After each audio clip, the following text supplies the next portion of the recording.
உண்மையில் கயேந்திரகுமார் அவர்கள் ஒரு விடயத்தை தெரிவித்தார். எங்களுக்கு கொள்கை இணக்கப்பாடு இருந்தால் நாங்கள் இணைந்து கொள்வோம் என்று ஒரு விடயத்தை தெரிவித்திருந்தார். அந்த கொள்கை ஆனால் அவருக்கு கொள்கை என்னன்றது நீங்கள் தயவு செய்தவர்கிட்ட கேட்டுறாங்க. அவருக்கு கொள்கை என்ற எதுவும் இல்லை. அவர் அப்போ சொல்கிறது அந்த நேரம் சொல்கிறது தான் கொள்கை. அது சந்திரகுமார் அவரோட சேர்ந்தால் அது கொள்கை, இபிடிபி சேர்ந்தால் கொள்கை, ராஜபக்சர்களுக்கு வால் பிடிக்கிறண்டா கொள்கை. அப்போ அவர்கிட்ட கொள்கை ஆடிக்கு ஒருக்கா ஆவணிக்கு ஒருக்கா மாறிக்கொண்டிருக்கு. நான் நினைக்கிறேன் 2019ஆம் ஆண்டு ஜனாதிபதி தேர்தல் வரும்பொழுது சிவாஜிலிங்கம் அவர்களுக்கு ஆதரவு தெரிவிக்கலாம் என்ற நிலைப்பாட்டில் நீங்கள் இருந்தீர்கள். அதே நேரத்தில் முழுமையாகவே ஜனாதிபதி தேர்தலை புறக்கணிக்கணும் என்ற நிலையில் அவர் இருந்தார். ஆனால் இன்று சிவாஜிலிங்கம் அவர்களோடு இணைந்து சபைகளை கைப்பற்றி இருக்கிறார். அதான் வேடிக்கையானது. அதைத்தான் நான் சொன்னேன், அவருக்கு கொள்கை என்று எதுவும் கிடையாது. 2019ஆம் ஆண்டு ஜனாதிபதி தேர்தலிலே ஒரு நோட்டீஸ் அடித்து விட்டார்கள், தங்களுடைய கொள்கைக்கு இணங்குகிறவர்களுக்கு நாங்கள் வாக்களிப்போம் ஜனாதிபதி தேர்தல் என்று. சிவாஜிலிங்கம் அண்ணன் பகிரங்கமாக பேட்டி கொடுத்தார். நான் கயேந்திரகுமார் பொன்னம்பலம் சொல்கிற அந்த கோட்பாடுகளை நான் ஏற்றுக்கொள்கிறேன், எனக்கு வாக்களிக்க சொல்லி. அப்போ சொல்லிச்சுன்னா இல்லை சிவாஜி அன்னைக்கும் வாக்களிக்கக்கூடாது, ஒட்டுமொத்தமாக தேர்தலை புறக்கணிக்கணுமெண்டு. அப்போக்கே அவளுக்கு என்னத்துக்கு எப்படி அதை ஜஸ்டிஃபை பண்ணுறது, நியாயப்படுத்துகிறன்னு தெரியாமல் கதையில் கதைச்சு அதில் ஒன்று சிவாஜிலிங்கத்தை வளர்க்கக்கூடாது, சிவாஜிலிங்கம் ஒரு பிள்ளையானால் என்றும் சொல்லப்பட்டு, அதால் தான் சிவாஜிலிங்கத்துக்கு வாக்களிக்க சொல்ல மாட்டோம்னு சொல்லப்பட்டு. இப்போ அதே சிவாஜிலிங்கம் அன்னையோட சேர்ந்து கூட்டாக தேர்தலை கேட்டார்கள். இன்றைக்கு அதே சிவாஜிலிங்கம் அன்னையை அவர்கள் நகரசபையினுடைய தவிசாளராக கூட ஆக்கியிருக்கிறார்கள். ஆகவே சந்திரகுமார் துரோகி என்றார்கள், இப்போ இந்த சந்திரகுமாருடன் கொள்கை கூட்டண்டார்கள். ஆகவே இவர்கள் தனக்கு பேக்கில் வர்றது தான் கொள்கை. அவர் அவருக்கு கொள்கை என்று சொல்கிறது மட்டும்தான் கொள்கை, வேறு ஒரு கொள்கையும் இருப்பதாக எனக்கு தெரியவில்லை. சந்தர்ப்ப சூழ்நிலைகளை பொறுத்து அமையுமா கொள்கை என்று நீங்கள் கூறுகிறீர்கள். என்னுடைய கருத்து என்று அவர்கள் நடந்து கொள்கிறார், நான் சொல்லவில்லை. இப்போ நீங்கள் பாருங்கள், சந்திரகுமார் துரோகி என்று இபிடிபியோடு சேர்ந்திருந்தார், சந்திரகுமார் மஹிந்த ராஜபக்சோடு சேர்ந்திருந்தார், அவர் துரோகி என்றார். பேருந்து சந்திரகுமாரோட சேர்ந்து கொள்கை கூட்டம் அண்மையில் அவருடைய அது நான் சொல்லல, அதாவே நடந்து கொள்ள. அண்மையில் பார்த்தால் அவருடைய செயற்பாடும் தமிழ் தேசிய கொள்கைகளை மேற்கொள்கிற மாதிரியும் இருக்குது என்று வெளி உலகுக்கு காட்டப்படுகிறது. அதான் அவையிலும் ஒரு சந்தர்ப்பவாதிகள் எங்கே நின்றால் தாங்கள் பிழைச்சு கொள்ளலாம் என்று பிழைப்புவாதம் நடத்துகிறவர்கள் தான் அவர்கள். ஸோ அந்த பிழைப்புவாதிகளோட கொள்கைவாதிகள் என்று சொல்லிக்கொண்டு அதே பிழைப்புவாதத்தை செய்கிற கூட்டமாக தான் நான் திரு கஜேந்திரகுமார் பொன்னம்பலத்தின் செயற்பாடுகளையும் நான் பார்க்குறேன். குறிப்பாக தமிழ் தேசிய அரசியலில் இந்த வாக்கு அரசியலை பற்றி எப்படி எண்ணுகிறீங்க? தமிழ் தேசிய அரசியல் அல்லது எங்களுடைய உரிமைக்கான போராட்டம், ஆயுத போராட்ட மௌனிப்புக்கு பிறகு இந்த வாக்கரசியலுக்குள்ளால் போய் உண்மையிலே சிதைஞ்சு போச்சு, சிதைக்கப்படுது. வாக்கரசியல் என்பது எங்களோட கோட்பாட்டு அரசியல், கொள்கை அரசியலை கூறு போடுது, சிதைக்குது என்றுதான் என்னுடைய பார்வையாக இருக்கிறது. கத்தோலிக்க மதகுரு ஈவேந்த பேரிஸ் அவர்கள் அண்மையில் ஒரு அறிக்கை ஒன்று விட்டிருந்தார். இலங்கையில் நடைபெற்றது ஒரு இனப்படுகொலை என்ற ரீதியில். ஆனால் அதனை மறுதளித்து அதற்கு எதிரான ஒரு கண்டனத்தை கத்தோலிக்க திருச்சபையானது வெளியிட்டிருக்கிறார்கள். இலங்கையில் 30 வருட கால யுத்தமானது பயங்கரவாதத்துக்கு எதிரான ஒரு யுத்தம். கிட்டத்தட்ட முள்ளிவாய்க்கால் நடைபெற்றது ஒரு இன அழிப்பு இல்லை என்ற ரீதியில் தங்களுடைய கருத்துக்களை அவர்கள் பதிவு செஞ்சிருக்கிறார்கள். அப்போ இது தொடர்பான உங்களுடைய சிந்தனைகள் இல்லை, அதான் நான் சொல்கிறேன். அவர்கள் இந்த விடயத்தை நாங்கள் ஏற்றுக்கொள்ளப் போவதில்லை. அது அவர்கள் தங்களுடைய சிங்கள பெரும்பான்மையின மனோநிலையில் தான் இந்த கருத்துக்களை முன்வைக்கின்றார்கள். உண்மையிலே இங்கே நடைபெற்றது இன அழிப்பு என்பதை எங்களுக்கு மாற்று கருத்துக்கிடமில்லை. ஆனால் இதே கத்தோலிக்க ஆயர்கள், கொழும்பிலே இருக்கக்கூடிய பெரும்பான்மையினத்தைச் சேர்ந்த கத்தோலிக்க ஆயர்கள் கொழும்பிலே ஈஸ்டர் ஞாயிறு குண்டு தாக்குதலுக்கு நீதி வேண்டும் என்று குரல் கொடுத்து கொண்டு எங்களுக்கு இழைக்கப்பட்ட அநீதிகளுக்கு நீதியை நாங்கள் கோருகின்ற பொழுது அதற்கு எதிராக செயற்படுவது என்பது உண்மையிலே ஒரு முரண்நகையாக இருக்கிறது, வேடிக்கையாக இருக்கிறது. அவர்கள் உண்மையிலேயே ஒரு இனவாத கண்ணோட்டத்தோடு இதை அவர்கள் அணுகுகிறார்கள் என்கின்ற சந்தேகத்தை எங்களுக்கு கொண்டு வருகிறது. உண்மையிலே நீதிக்காக குரல் கொடுக்கின்ற விதத்திலே தான் கொழும்பில் இருக்கக்கூடிய ஆயர்களும் கருதினாலும் செயற்பட வேண்டும் என்பதுதான் என்னுடைய தாழ்மையான வேண்டுகோள். அவர்களை நோக்கி ஒரு இனம் அளிக்கப்பட்டிருக்கிறது. முள்ளிவாய்க்காலில் ஏராளமானவர்கள் கொல்லப்பட்டிருக்கிறார்கள். அவர்களுடைய ஆயர், குறிப்பாக மறைந்த ஜோசப் ஆண்டகை அவர்கள் சொல்லியிருக்கிறார், 1,46,000 பேருக்கு கணக்கில்லை என்று. வன்னியில் இருந்த 1,46,000 பேருக்கு கணக்கில்லை என்று சொல்லியிருக்கிறார். அவர்கள் அழிக்கப்பட்டிருக்கலாம் என்று அவர்தான் அதை சொன்னார்.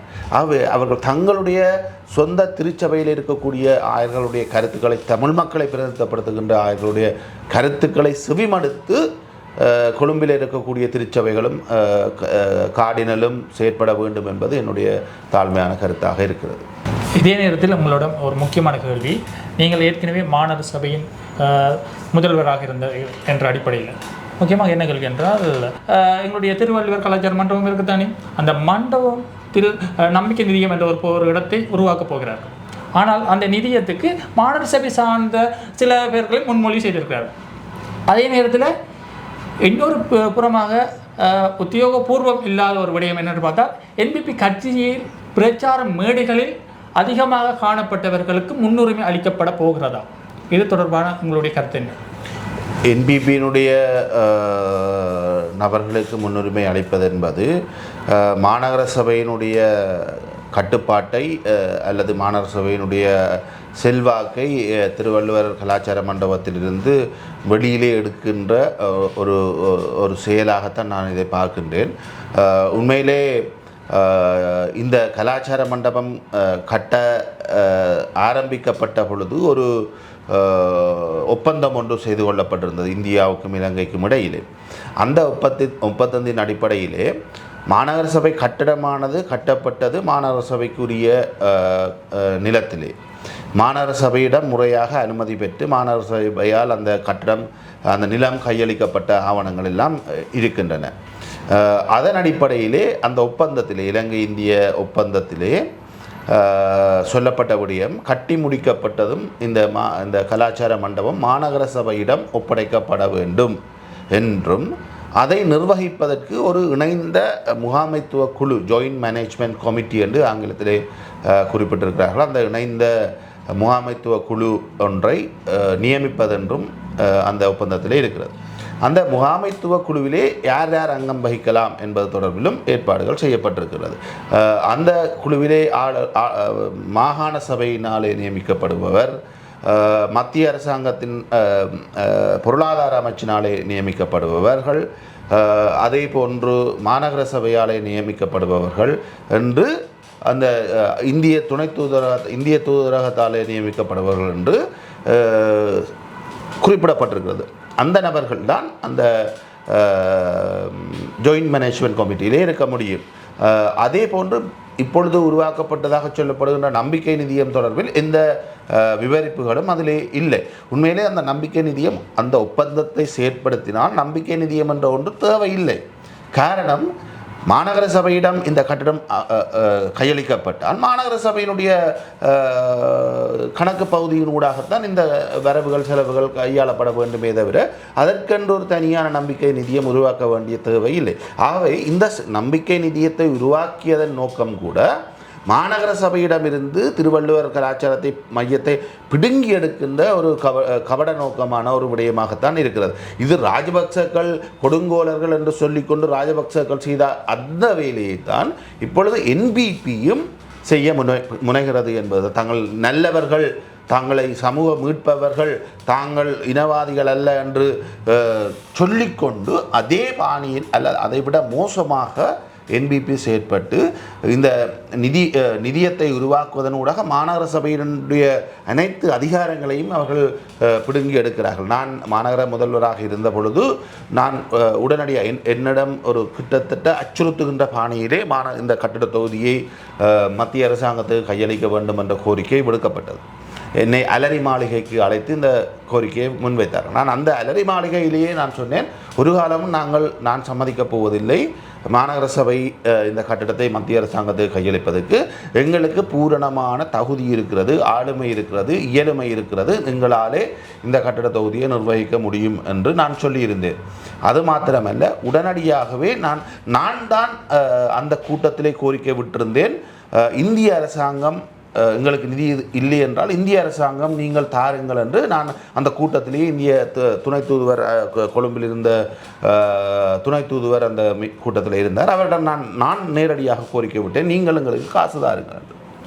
அந்த கோரிக்கை பின்னர் நான் எழுத்து மூலமும் அந்த கோரிக்கையை முன்வைத்து அதை ஏற்றுக்கொண்டு டெல்லி பாராளுமன்றத்திலே பின்னர் வரவு செலவு திட்டத்திலே நிதி ஒதுக்கினார்கள். 22 கோடி ரூபாவை இந்த கட்டட தொகுதிக்காக கொடுப்பதென்று 5 வருடங்களுக்கு வழங்குவதென்று டெல்லியிலே பாராளுமன்றத்திலே நிதி ஒதுக்கீடு செய்யப்பட்டது. ஆனால் இன்று நம்பிக்கை நிதியம் ஒன்றை உருவாக்கி அதிலே தாங்கள் விரும்பிய பொம்மைகளை இருத்தி மாநகர சபையிடமிருந்து முற்றுமுழுதாக பறித்தெடுக்கின்ற செயற்பாடு நடைபெறுகிறது. அந்த அலர் மாளிகை கூட்டம் முடிந்த கையோடு நான் மாநகர சபையில் ஒரு தீர்மானத்தை போட்டேன்.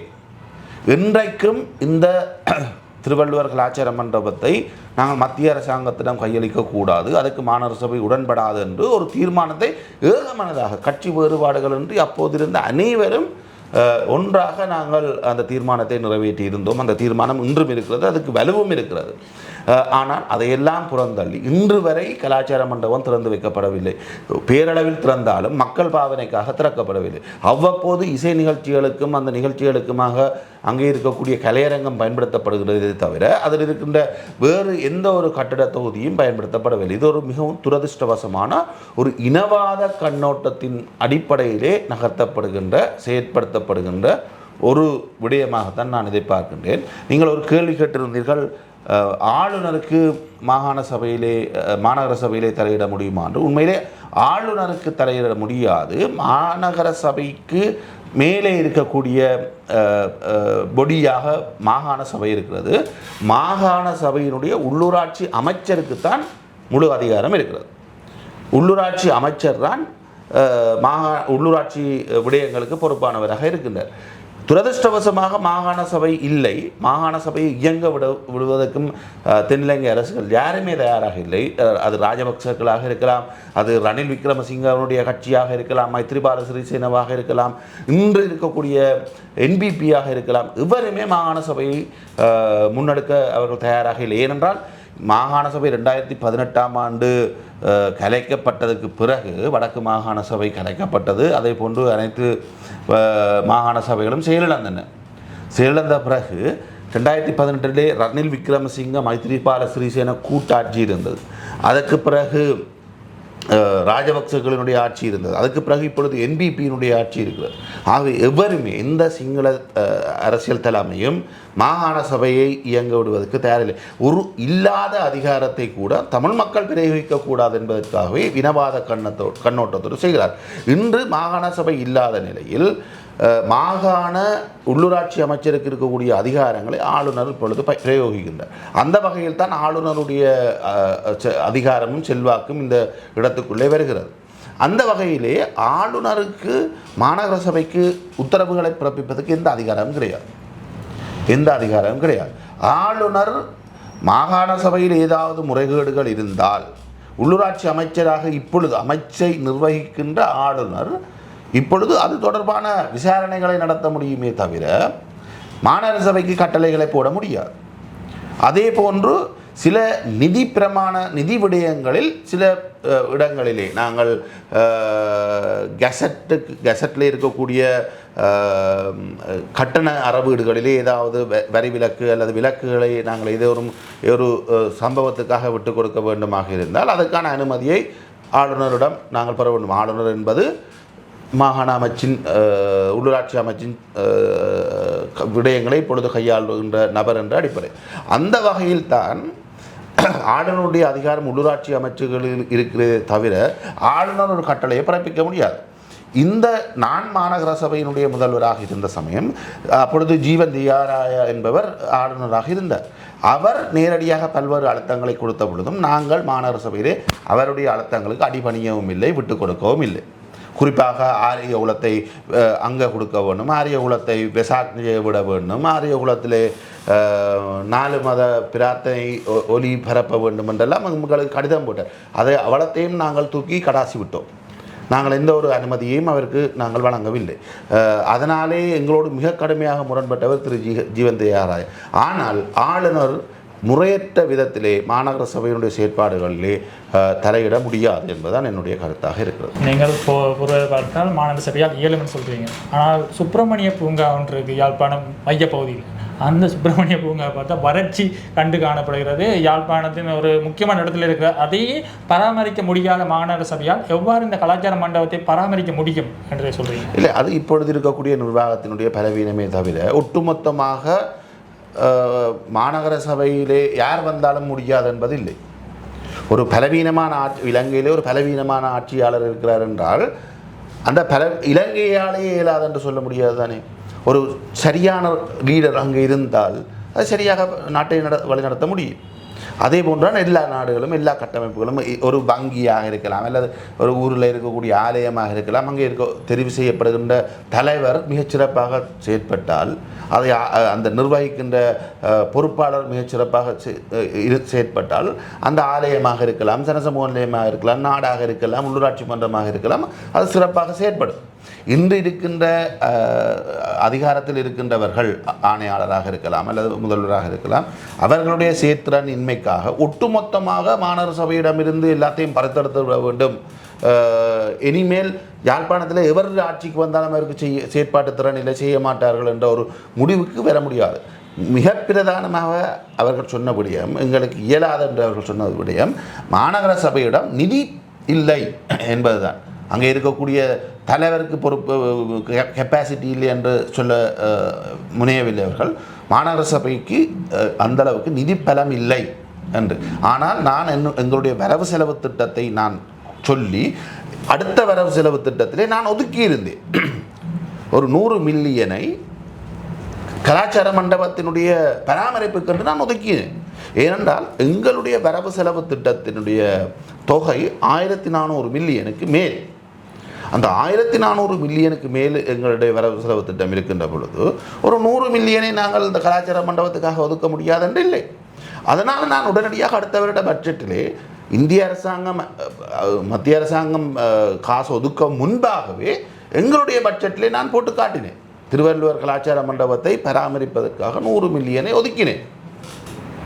ஆகவே அந்த இயலுமை எங்களிடம் இருக்கிறது. நான் மாநகர சபைக்கு போகின்ற வரை இருந்த குற்றச்சாட்டு, மாநகர சபை இதை பெற்றுக்கொள்வதற்கு எந்த காத்திரமான நடவடிக்கையும் எடுக்கவில்லை என்று. நான் சென்ற பின்னர் எல்லா விடயங்களையும் நான் எடுத்து முன்வைத்து போட்டு பலதரம் ஜனாதிபதிக்கும் இந்திய தூதரகத்துக்கும் கடிதம் அனுப்பினேன், தயவு செய்து ஹேண்ட் ஓவர் பண்ணுங்க. அதுக்கு பிறகு அவர்களால் மறுதளிக்க முடியாத ஒரு இக்கட்டான நிலையில் இப்போ இந்த ஜாயின்ட் கமிட்டி, நான் இருக்கின்ற பொழுதே அந்த ஜாயின்ட் கமிட்டியை ஃபார்ம் பண்ணினார். அதுக்கு பிறகு தான் அந்த ஓப்பனிங் நடந்தது. நான் பல்வேறு அழுத்தங்களை கொடுத்த பொழுது நான் இருந்த காலப்பகுதியிலே சாஃப்ட் லான்ச்சிங் என்று சொல்லி ஒன்றை செய்தார். அதாவது வேர்ச்சுவலாக கொழும்பில் இருந்து கொண்டு லான்ச் பண்ணினார்கள். இப்போ இந்த நான் மாநகர சபை முதல்வர் பதவியிலிருந்து இறங்கிய பின்னர் நேரடியாக இங்கே வந்து திறப்பு விழா என்று சொல்லி ஒன்றை செய்தார்கள். ஆனால் நான் போய்விட்டேன். அதுக்கு பிறகு இன்னும் இதுவரை கையளிக்கப்படவில்லை. நான் மிக கடுமையாக தொடர்ச்சியான அழுத்தங்களை கொடுத்து தான் அந்த சாஃப்ட் லான்ச்சிங், அந்த திறப்பு விழா எல்லாம் நடைபெற்றது. ஆனால் எங்களுக்கு கெப்பாசிட்டி இல்லை, மாநகர சபைக்கு அந்த 100 மில்லியனை ஒதுக்க முடியாது என்று சொல்வதெல்லாம் ஒரு பிழையான கருத்து. நான் அதை விட என்னுடைய பட்ஜெட்டில் நான் ஒதுக்கி இருந்து கூட அதையும் விட எவ்வாறு இதுக்குள்ளே நான் இன்கம் ஜெனரேட் பண்ண போகின்றேன் என்ற ப்ரொபோசலையும் நான் கொடுத்திருந்தேன். அதைவிட நான் ஒவ்வொரு நிறுவனங்களோடும் கதைத்திருந்தோம். ஒவ்வொரு ஃப்ளோரையும் அவர்களுடைய அட்வர்டைஸ்மெண்ட் ஊடாக பெற்றுக்கொள்வதற்கு, அதற்கான பராமரிப்பு செலவை பெற்றுக்கொள்வதற்கான திட்டங்களையும் நாங்கள் வைத்திருந்தோம். அதைவிட ஒவ்வொரு நிகழ்ச்சிகளை செய்வதனூடாக எங்களுக்கு வருமானம் பெறப்போகிறது. ஆகவே இதை நிர்வகிப்பது என்பது ஒரு பெரிய ராக்கெட் சயின்ஸ், அது மாநகர சபையாக்களுக்கு விளங்காது அல்லது இவர்கள்ட்ட கெப்பாசிட்டி இல்லை என்று சொல்வதெல்லாம் ஒரு அபத்தம். அதெல்லாம் ஒரு இனவாதத்தின் அடிப்படையில் இந்த கலாச்சார மண்டபத்தை மாநகர சபைக்கு செல்ல விடக்கூடாது என்கின்ற தீங்கான எண்ணத்தோடு சொல்லப்படுகின்ற குற்றச்சாட்டு. இதன் பின்னணியில் ஆளும் தரப்பை சார்ந்த யாழ் மாவட்ட பாராளுமன்ற உறுப்பினர்கள் இருப்பார்களா? வாளாவட்டியாக அவர்கள் இருந்தால் அவர்களும் அதுக்கு உடந்தையாக இருக்கிறார்கள் என்பதுதான் அர்த்தம். மக்கள் அவர்களுக்கு வாக்களித்திருக்கிறார்கள் தானே? மக்கள் வாக்களித்திருக்கிறார்கள் இல்லை என்று நான் சொல்லவில்லை. நான் இந்த கணக்கியலை நான் பலருக்கும் பல தடவையும் சொல்லியிருக்கிறேன். உண்மையிலே ஆளுந்தரப்புக்கும் எங்களுடைய மக்கள் தரப்பிலிருந்து ஒரு கூட்டம் ஆளுங்கட்சிக்கு வாக்களிப்பது காலாகாலமாக நடந்திருக்கிறது. நீங்கள் ஆசனங்கள் 3 சென்று விட்டது என்பதை விட்டுவிட்டு இந்த முறை என்பிபிக்கு எவ்வளவு வாக்கு கிடைத்தது? 83,000 வாக்குகள்லாம் கிடைத்திருக்கிறது. ஆனால் இதுக்கு முதல் முறை அரசு தரப்புக்கு, அரசோடு சேர்ந்த தரப்புகளுக்கு எவ்வளவு வாக்களித்து விழுந்திருக்கிறது என்பதை பாருங்கள். இதற்கு முதல் முறை அங்கையன் ராமநாதன் போட்டியிட்டு இருந்தார் 2020. அது டக்ளஸ் தேவானந்தாவும் போட்டியிட்டு இருந்தார். 2 பேருமே ஆனந்தரப்போடு ஒட்டி கொண்டிருந்தவர்கள். அங்கையன் ராமநாதனுக்கு 49,000 வாக்குகளும் டக்ளஸ் தேவானந்தக்கு 45,000 வாக்குகளும் விழுந்திருந்தன. அப்பொழுது பாருங்கள், ஆனந்தரப்புக்கு விழுந்த வாக்குகள் 90,000க்கு மேல். ஆனால் இந்த ஜேவிபிக்கு விழுந்த வாக்குகள் 83,000. இவர்களுக்கு 3 ஆசனங்கள் கிடைத்தமைக்கான ஒரே ஒரு காரணம் தமிழ் கட்சிகள் பிளவடைந்திருந்தது. அதுக்கு முதல் தமிழ் கட்சிகள் ஒன்றாக நின்றவர். ஆகவே தமிழ் கட்சிகள் பல கூறுகளாக சிதைக்கப்பட்டதினாலே, பிரிந்து நின்று கேட்டதினாலே தான் ஆசன கணக்கீட்டில் தேர்தல் முறையிலே அவர்கள் கூடின ஆசனங்களை பெற்றார்களே தவிர அவர்கள் ஏதோ ஏராளமான மக்கள் வாக்களிப்பை பெற்றுவிட்டார்கள், செல்வாக்கை பெற்றுவிட்டார்கள் என்பதெல்லாம் ஒரு அப்பட்டமான பொய். மக்கள் ஏதோ இடத்தில் பிழை விட்டிருக்கிறார்கள் என்று சொல்றீங்க. மக்கள் பிழை விட்டிருக்கிறார்கள் என்பதுக்கு அப்பால் அரசியல் கட்சிகள் பிழை விட்டிருக்கின்றன. அரசியல் கட்சிகளுடைய பிளவு ஏற்கனவே ஆளுந்தரப்புக்குள் இருந்த பிளவு இப்பொழுது ஒன்றாகிவிட்டது. அதாவது நான் சொல்ல வந்தது 2020 தேர்தலில் ஆளுந்தரப்புக்காக வாக்கு கேட்ட அங்கேயன் ராமநாதனும் டக்ளஸ் தேவானந்தாவும் பிரிந்திருந்தார்கள். இந்த முறை அந்த ஆளுந்தரப்பை நோக்கி விழுகின்ற வாக்குகள் எல்லாம் என்பிபிக்கு ஒன்றாக சென்றிருக்கிறது.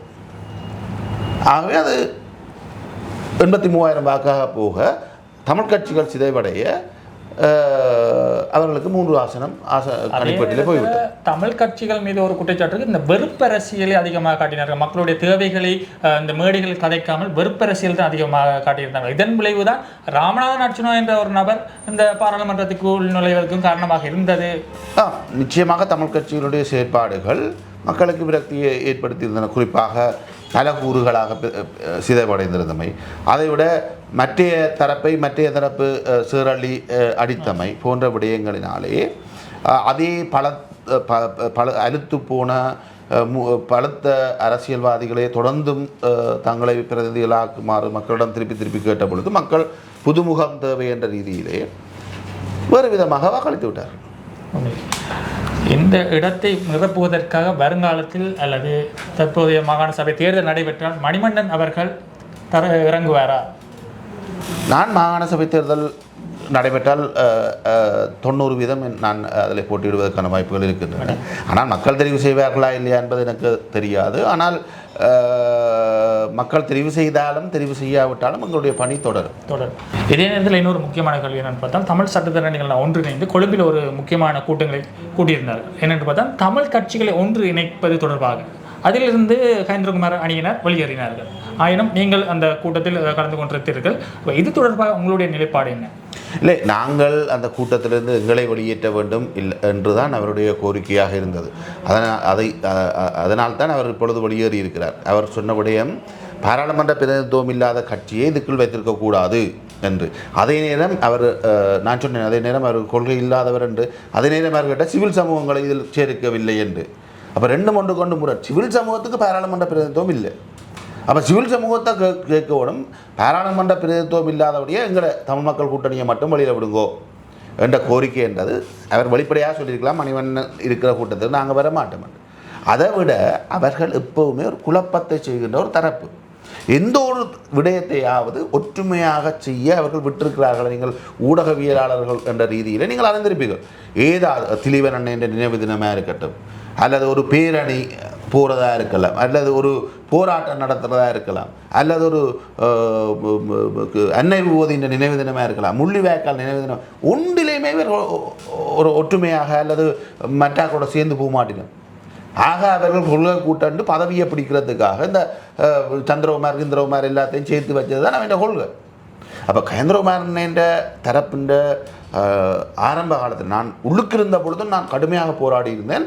இப்படி குழப்பங்களை உருவாக்காதேங்கோ, குழப்பங்களை விளைவிக்காதேங்கோன்று நான் பல தடவை அவர்களோடு முரண்பட்டிருக்கேன். அது வழியில் அப்பொழுது தெரியாது. ஆனால் உள்ளக ரீதியாக நாங்கள் முரண்படுவதோடு இவர்களுக்கு எதையும் ஒன்றாக நடக்கக்கூடாது, அது ஓடி போய் குழப்பிவோம். அந்த வகையில் தான் இப்பொழுது கடிதம் போட்டிருக்கிறார்கள். பாராளுமன்றத்திலே பிரதித்துவம் இல்லாத கட்சியை இதுக்குள் வைத்திருக்கக்கூடாது, வைத்திருந்தால் நாங்கள் வர மாட்டோம். என்னுடைய கேள்வி, நாங்கள் பாராளுமன்றத்தில் பிரதித்துவம் இல்லை என்றதுக்காக நாங்கள் அதில் இருந்துட்டால் என்ன குறைஞ்சு போடும்? கயந்திரகுமார் என்ற கொள்கையில் என்ன குறைஞ்சு போடும் என்றா ஒன்றும் இல்லை. சரி, அதுன்ற நோக்கம் என்னென்னா இதை குழப்போம், இது எப்படியாவது குழப்பம். இது கட்சிக்கு இடையிலான குழப்பமா இல்லை மணிவண்ணன் மற்றும் கயந்திரகுமாருக்கு இடையிலான குழப்பமா? அதை நீங்கள் அவர்கிட்ட தான் கேட்கணும். ஆனால் அவருக்கு ஒரு நான் அவர்களோட இருக்கைக்குமே அவர்கள் எல்லாத்தையுமே குழப்புகிறதை ஒரு வழக்கமாக கொண்டு வந்தவர். தமிழ் மக்கள் பேரவையை குழப்பினார்கள், நினைவு தினங்களை குழப்பினார்கள், தமிழ் கூட்டமைப்பிலே எல்லாத்தையும் முதல் சுரேஷ் அண்ணையை வாங்கோன்ட்டு நாங்கள் போய் பல தரம் கண்டு கதைச்சோம். சுரேஷ் அண்ணன் வழியில் வந்த அப்புறம் போ நீ துரோகி மண்டையன்குள்ளன்னு சொன்னோம். இப்போ விக்னேஸ்வரன் ஐயா வாங்கோ இனத்துக்கு தலைமை வகிக்கண்டு கயந்திரகுமார் என்ன போட்டை பிடிச்சோன்னு நின்றவர். அந்த ஆள் வழியில் வந்தோன்னு சொன்னால் நீ துரோகி வழியில் போண்டு. அப்போ அவர்களுடைய நோக்கம் என்பது தமிழ் தேசியத்தை சிதைப்பது மாத்திரம்தான். தமிழ் தேசியத்தை பலப்படுத்துவதோ அல்லது தமிழ் தேசியத்தை திரட்சியை ஏற்படுத்துவதோ கிடையாது. இந்த கொள்கை கூட்டண்டு கூடி எல்லா சபைகளையும் மாறி மாறி கைப்பற்றி போட்டு, எல்லா சபைகளும் இல்லை 2-3 சபையை கைப்பற்றி போட்டு கொள்கை கூட்டு 3 மாதத்தில் உடஞ்சி போச்சு. அப்போ எங்கே இந்த கொள்கை கூட்டு? ஆகவே இவர்களுடைய கொள்கை என்றது எல்லாமே குழப்புவது, ஒன்றையுமே ஒழுங்காக முன்னெடுக்கக்கூடாது. அதை அவர்கள் கனகச்சிதமாக செய்து கொண்டிருக்கிறார். அதனாலே அன்றைக்கு சட்டத்தரணிகள் பேரவையினுடைய கூட்டத்திலே பங்கு பெற்றிருந்த மற்ற தரப்புகள் அவர்களுடைய கோரிக்கையை எள்ளளவும் ஏற்றுக்கொள்ள தயாராக இருக்கவில்லை. விருப்பம் என்றால் வரலாம், இல்லாவிட்டால் அவர்கள் கலந்து கொள்ள தேவையில்லை. இந்த முயற்சி முன்னெடுக்கப்படும் என்ற முடிவு அன்று எல்லா தரப்பினாலும் எடுக்கப்பட்டது. கயந்திரகுமார் அவர்களுக்கு இடையிலான பிரச்சனைகள் நாங்கள் ஒரு பக்கம் வைத்திருந்தாலும் அதே நேரத்தில் இன்னொரு முக்கியமான விடயம் பார்க்கணும். இந்த இறுதியாக நீங்கள் கயந்திரகுமார் அணியினுடன் இணைந்து ஒரு பாராளுமன்ற தேர்தலை சந்தித்திருந்தீர்கள். அந்த சந்தித்த காலத்தில் நீங்கள் அந்த தேர்தல் காலங்களில் ஒதுக்கப்பட்டதாக மக்கள் முன்னிலையில் ஒரு சித்தாந்தம் காணப்பட்டிருந்தது. நிச்சயமாக முழுமையாக ஒதுக்கப்பட்டிருக்கலாம் அல்லது முழுமையாக என்னை தோற்கடிப்பது, இப்போ தமிழ் தேசிய கூட்டமைப்பை தோற்கடிப்பது என்ற விடயத்தை நிறுத்திவிட்டு என்னை தோற்கடிப்பது என்ற நிகழ்ச்சிகளை கையில் எடுத்து எனக்கு எதிரான பிரச்சாரங்களை கட்சிக்குள் செய்தது தான் திரு கயந்திரகுமார் பொன்னம்பலமும் திரு செல்வராஜா கஜேந்திரனும் அந்த தேர்தல் காலத்தில் செய்த வேலை. ஒவ்வொரு கட்சியினுடைய முக்கியமான பொறுப்பாளர்களையும் வீடு வீடாக போய் சந்தித்து மணிவண்ணன் இந்த தேர்தலில் வெல்ல விடக்கூடாது, அவரை நாங்கள் தோற்கடிப்போம், இந்த பிரச்சாரத்தை தமிழ் தேசிய கூட்டமைப்புக்கு எதிராக மேற்கொண்டிருந்தால் 2020 நாங்கள் 3 சீட் எடுத்திருப்போம்.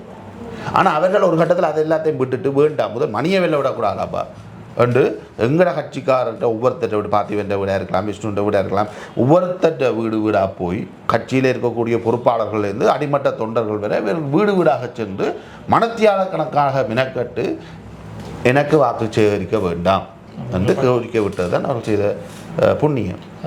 குறிப்பாக நீங்கள் கூறுவதை பொறுத்தால் ஒரு இடம்தான் அந்த அதிகாரம் குவிக்கப்பட்டிருக்கணும், அந்த குடும்ப ஆட்சி என்ற மாதிரி ஒரு ஆள் வெண்டா சரி, அதுக்கு வேறு ஒன்றும் தேவையில்லை என்ற மாதிரி கயந்திரகுமார் என்ன வெண்டா சரி, அதுக்கு அவங்கள இன்னொரு ஆள் பண்ணுறக்கூடாதுன்றதுலேயும் மிக கவனமாக இருக்கிறோம். என்னென்னா அவருக்கு ஒரு 10 பேரை வச்சு நிர்வகிக்கிற கெப்பாசிட்டியும் இல்லை. பாவத்துக்கு அது பாவம், ஒன்றும் செய்யலை. கயந்திரகுமாருக்கு அந்த கெப்பாசிட்டி கட்சிக்குள்ளேயே என்ன நடக்குன்னு தெரியாது. அப்போ அந்த கட்சி தவிர நீங்கள் எல்லாம் 10 சீட்டாக கொடுத்து விட்டீங்கன்னா அந்த ஆள் என்ன செய்கிறது, அந்த அளவுக்கு என்னத்தை செய்கிறேன்னு தெரியாது. அப்போ அதை விட ஒன்றும் வேண்டாமையா நான் மட்டும் பாராளுமன்ற உறுப்பினராக இருந்து கொண்டு நாங்கள் சும்மா அப்படி இப்படி அறிக்கை விட்டு கொண்டு எல்லாத்தையும் குழப்பி கொண்டிருப்போம் தான் அந்த கோஷ்டியின் ஒரு நிலைப்பாடாக இருக்கே தவிர அந்த கோஷ்டியால் தமிழினத்தை நோக்கி, தமிழினத்தின் விடுதலையை நோக்கி ஒரு இஞ்சியும் முன்னேற முடியாது. ஒரு புறம் பார்த்தால் கயந்திரகுமார் அணியினர் அதிகார போட்டின்னு சொல்கிறேன், மறுபுறம் பார்த்தால் சுமந்திரன் அவர்கள் பற்றி ஒரு விமர்சனம் இருக்குன்னு பார்த்தால் தமிழ் விரோத செயற்பாடுகளில், தமிழ் தேசிய விரோத செயற்பாடுகளில் ஈடுபடுகிறார் என்ற ஒரு குற்றச்சாட்டு அவர் மீது முன்வைக்கப்படுகிறது. மறுபுறம் பார்த்தால் சிறிதரன் ஐயா அவர்கள் மீது ஒரு ஊழல் குற்றச்சாட்டு அண்மையில் முன்வைக்கப்படுகிறது. விக்னேஸ்வரன் ஐயா அவர்கள் மீது ஒரு பாரிய ஒரு குற்றச்சாட்டு முன்வைக்கப்படும். இப்படி தமிழ் தேசிய பரப்பில் இயங்குகிற அனைத்து தலைவர்கள் மீதும் ஒரு பாரிய குற்றச்சாட்டுகள் முன்வைக்கப்பட்டு வந்தால் வருங்காலத்தில் இந்த தமிழ் தேசிய நிலைப்பாடு எங்கு சென்று போகிறது? வருங்காலத்திலும் யார் என்றது தெரியாத NPP கட்சியினருடைய மீளவும் இந்த தமிழ் தேசிய வாக்குகளை பெறப்போகிறார்களா என்ற ஒரு கேள்வி இருக்கு. அதுதான் நான் இதுக்கு முதலே அந்த பதிலை சொல்லிட்டேன். தமிழ் கட்சிகள் செய்த வேலை என்னென்றா பிரிஞ்சு நின்று மாறி சேரள்ளி அடித்தது தான். அந்த சேரள்ளி அடிப்பால் மக்கள் தமிழ் தேசிய கட்சிகள் மீது விரக்தி அடைஞ்சு தான் வேறு தெரிவை நோக்கி போனவர்கள். அந்த மக்கள் அரச பக்கம் போகக்கூடாது ஒரு வெங்காயத்தின் பக்கம் போய் ஒரு ஒரு வெங்காயத்தை பாராளுமன்றத்துக்கு அனுப்ப அது விஷயம் கூத்தாடி கொண்டு தெரியுது. அப்போ மக்கள் பாவம், மக்கள் ஒரு சரியான தலைமையை அடையாளப்படுத்துறதுக்கு தவிர்க்கிறார்கள். அந்த மக்களுடைய பரிதாபத்தை பயன்படுத்தி கொண்டு சில சில்லறைகள் வாய்ப்பை பெற்றுக்கொண்டு போகுது. ஆனால் இது ஒட்டுமொத்தமாக நான் ஏற்கனவே சொன்னது போன்று தேர்தல் அரசியலுக்கூடாக தமிழ் தேசியத்தை வெல்ல முனைகின்ற எங்களுடைய பயணத்தை மிக பாரிய அளவில் பாதிக்கிறது. தமிழ் தேசிய ஆயுத போராட்டம் இருந்த பொழுது தான் தமிழ் தேசியம் மிக வேகமாக வளர்ச்சி அடைந்தது. அந்த உரிமையை நாங்கள் ஒரு கட்டத்திலே அடைந்து விட்டோம் அல்லது அடைந்து விடுவோம் என்கின்ற ஒரு நம்பிக்கையை பெற்றிருந்தது. அது பின்னர் தோல்விக்கு பிறகு துரதிருஷ்டவசமாக தேர்தல் அரசியலுக்கு கூட தேர்தல் அரசியல் என்று வந்தாலே ஒவ்வொருத்தரும் தாங்கள் வெல்ல வேண்டும், தங்களுடைய வெற்றி முக்கியம் என்று கருதி மாறி மாறி சீரள்ளி அடித்து இந்த அரசியலை சுக்குநூறாக்கி தமிழ் தேசியம் அந்த விடுதலை போராட்டம் அல்லது அந்த விடுதலை போராட்டத்துக்கூடாக உருவாக்கப்பட்ட அந்த தமிழ் தேசியவாதம், அந்த தமிழ் தேசிய சித்தாந்தத்தை அடைவதை முட்டுக்கட்டையாக இந்த தேர்தல் அரசியல் வந்து நிற்கிறது. இறுதியாக முடிவு தான் என்ன? தமிழ் தேசியத்தின் வெற்றியின் முடிவு என்ன? நான் அதை பல சந்தர்ப்பங்களிலே நான் சொல்லியிருக்கின்றேன். உண்மையிலே ஒரு ஏகோபித்த தலைமை ஒன்று இங்கு உருவாக்கப்படத்தான் வேண்டும். ஒரு தலைமை, ஒரு தமிழ் தேசியத்துக்காக நேசிக்கின்ற ஒரு தலைமை இங்கு உருவாக்கப்படத்தான் வேண்டும். அந்த தலைமை உருவாக்கப்படுகின்ற வரை இந்த குழப்பங்கள் இருக்கும். அது என்றோ ஒரு நாள் மக்கள் ஒரு சரியான தலைமையை அடையாளம் காணுவார்கள். அந்த சரியான தலைமையை நோக்கி மக்களுடைய அணிதிரட்சி கட்டாயமாக இடம்பெறும். அது வரலாற்றிலே நடக்கும். நீங்கள் பாருங்கள், ஆரம்பத்திலே அகில இலங்கை தமிழ் காங்கிரஸ் உருவாகின பின்னர் அதிலிருந்து தந்தை செல்வநாயகம் வெளியேறி தமிழரசு கட்சியை உருவாக்கினார். ஒரு நீண்ட காலத்துக்கு அவருடைய அகிம்சை வழியிலே தமிழ் மக்கள் தந்தை செல்வாவினுடைய தலைமையிலே போராடி கொண்டிருந்தார்கள். தந்தை செல்வாவினுடைய அகிம்சை போராட்டத்தை வன்முறை கொண்டு சிங்கள தேசம் அடக்க முற்பட்ட பொழுது பின்னர் பல்வேறு ஆயுத குழுக்கள், 37 ஆயுத குழுக்கள் எங்களுடைய மண்ணிலே தோன்றினது. அதிலே ஒரு 5-6 ஆயுத குழுக்கள்லாம் பலம் பொருந்தியவையாக இருந்தவை. அதிலே பின்னர் விடுதலை புலிகள் அமைப்பு தான் அதனுடைய தலைமைத்துவத்தை தமிழ் மக்கள் அடையாளம் கண்டு விடுதலை புலிகள் அமைப்பு மட்டும் தங்களுடைய ஏக பிரதிநிதிகளாக மேலே கொண்டு வந்திருந்தார்கள். அதுக்கு தந்தை செல்வநாயகத்தினுடைய இறப்புக்கு பின்னர் 1977 அவர்கள் இறக்கிறார்கள். 78 தமிழர் விடுதலை கூட்டணி மிகப்பெரிய வெற்றியை பெறுகிறது. அதுக்கு பிறகு ஆயுத போராட்டம் விஸ்வரூபம் எடுக்கிறது. ஆனால் அந்த 76, 77, 78க்கு பிறகு தமிழீழ விடுதலை புலிகள் இந்த மண்ணிலே தலையெடுப்பதற்கு அல்லது தலைமைத்துவத்துக்கு வருவதற்கு ஒரு காலம் எடுத்தது. 10-12 வருடங்களுக்கு மேலாக சென்றது. அவர்களுடைய ஆயுத குழுக்களுக்கு இடையில் இருந்த முரண்பாடுகளை எல்லாம் தாண்டி ஒரு தனிப்பெரும் சக்தியாக வளர்வதற்கு. அதே போன்று தமிழீழ விடுதலை புலிகளுடைய போராட்டம் மௌனிக்கப்பட்ட பின்னர் இந்த குழப்பங்கள், திட்டமிட்ட சிதைப்புகள் சர்வதேச சக்திகளாக இருக்கலாம், இலங்கை அரசினுடைய புலனாய்வுத்துறையாக இருக்கலாம், தமிழ் தேசியத்தை சிதைப்பதற்காக கட்சிகளை கட்டாயமாக பிளவுபடுத்தும். ஆகவே என்னை பொறுத்தமல்ல தமிழ் மக்கள் ஒரு சரியான தலைமையை அடையாளம் காணுவார்கள். அந்த தலைமை எப்படி இருக்க வேண்டும் அல்லது எப்படி இருக்கும் என்றால் யுத்த காலத்திலே அரசியல் செய்யாத ஒரு தரப்பாக, ஒரு கட்சியாகத்தான் அது இந்த மண்ணிலே மூழ்த்தெழுந்து யுத்தகால அரசியலோடு சம்பந்தப்படாத தலைமையை தமிழ் மக்கள் அடையாளம் கண்டு தெரிவு செய்வார்கள். அப்பொழுது அந்த சக்திக்கு பின்னால் தமிழ் மக்கள் ஒன்றிணைவதற்கான சந்தர்ப்பம் இருக்கிறது. அது கட்டாயம் நடக்கும். அது இந்த தமிழ் இனத்தினுடைய எதிர்காலத்தை வழிநடத்தும். அந்த தலைமையில் நீங்களும் ஒருவராக இருப்பதற்கு என்னுடைய வாழ்த்துக்கள். தொடர்ச்சியாக பார்ப்போம். தமிழ் தேசியம் என்பது தமிழ் மக்கள் தான். தமிழ் மக்களுடைய அடிப்படை உரிமைகளோடு அவர்களுடைய பொருளாதாரம், வாழ்வியல் சார்ந்த விடயங்களும் முயற்சி கண்டால்தான் இந்த தமிழ் தேசியம் என்பது வெற்றி கொள்ளும். அதை தொடர்ந்து பார்ப்போம். நன்றி, வணக்கம்.